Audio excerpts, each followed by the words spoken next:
the soul of strife, shall endure forever, beyond time and space.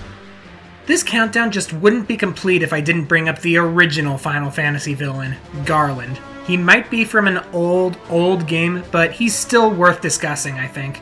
At the start of the game, Garland is a rogue knight of the Kingdom of Cornelia, who kidnaps Princess Sarah in an attempt to ransom her for the throne. The Warriors of Light are dispatched to rescue her, but in spite of his proclamation that he will knock them all down, Garland is soundly defeated. However, just before his death, he's saved by the Four Fiends, who bestow upon him great power and send him back 2,000 years into the past, where he became the demon Chaos. From there, he sent the Four Fiends of the past into the future, so they could wreak havoc on the world and eventually send Garland back in the first place. This creates a time loop that keeps Garland immortal, and allows him to achieve his ultimate goal of exacting his revenge on the Light Warriors for all eternity. You have to remember that Final Fantasy I came out at a time when video game plots didn't really go much beyond rescue princess and beat evil wizard. But then along comes Garland, and even though he does kidnap a princess, this happens in the first hour of the game and he's immediately forgotten. Up until the end of the game anyway, when we find out about both his survival and the time loop, in a plot twist that honestly still holds up pretty well to this day.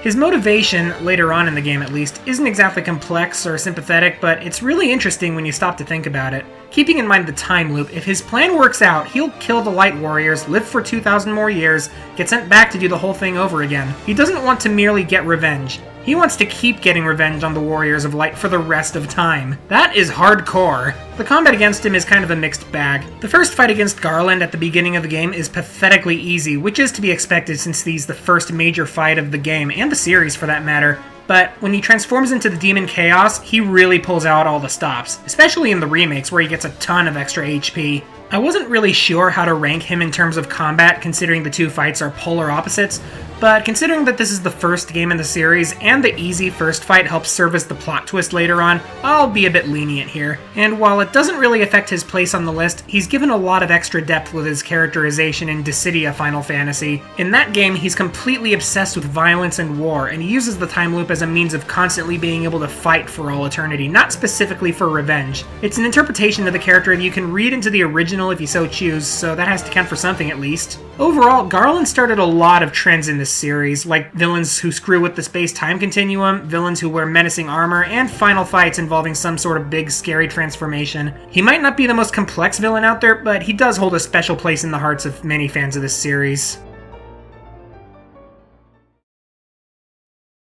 You know, that knock you all down line might sound pretty silly, but just imagine how it would sound coming from Christopher Lee. Rip them all down. Not so laughable now, is it?